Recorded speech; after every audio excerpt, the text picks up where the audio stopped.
Sa pagkataon ito, makapanayan po natin sa studio ang Gobernador ng Cavite, John Vic Remulla, isa po sa mga kaalyado at malapit po kay Senador Bong Revilla. Governor, good morning. Morning. Morning, Governor. Morning. Kayo, nasa compound din kahapon. Oo, kahapon, mga alas 3. Nung nalaman ko na lalabas na yung warrant of arrest, pumunta na ako doon. Pero wala si Senador doon.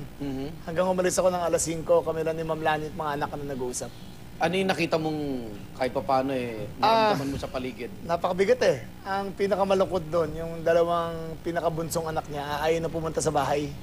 Ayaw na pumunta sa Bacoor at di daw nila kaya tanggapin na makita, maaresto ang kanilang ama.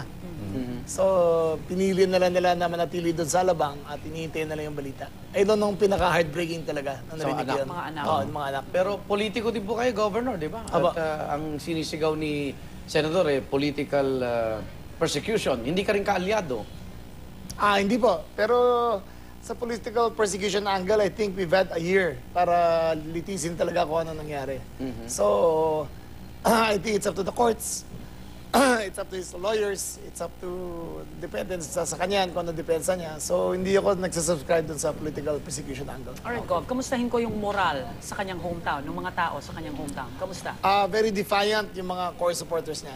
Pero very peaceful naman. Defiant lang, supportive, pero very peaceful. Yun po yung itatanong ko rin. Ano? Dumaragsa yung mga supporters sa bahay.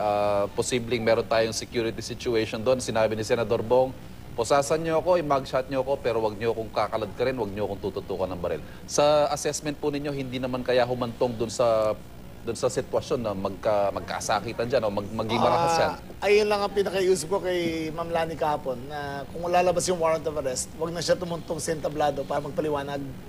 Kasi kung magkahiyaan na, baka magkasakitan. So, buti na lang hindi dumaan sa sitwasyon na yun na pinalipas na yung warrant of arrest, yung mga tao pinauwi na. Tapos ngayong umaga, voluntary na siyang pupunta sa Sandigan.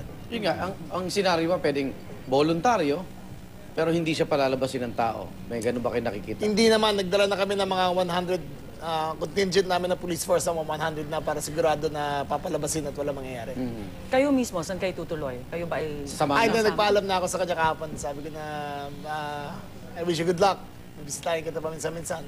Pero as of now, trabaho ng abogado lahat na nangyayari. Itong mayors natin, Gov, kumusta po ang support na meron si Senador Bong bilang kapwa Caviteño no, na nasa Senado? Lahat sila pumunta bilang kaibigan mga 2 weeks ago. Bumisita na sila na nalaman na parating na to. Nagpaalam na rin, nagsabi na kaibigan pa rin tayo kahit ano mangyari. At tabayan na nila kung ano mangyayari. Okay, maraming salamat po, Governor. You're welcome. Cavite Governor John Vic Remulla.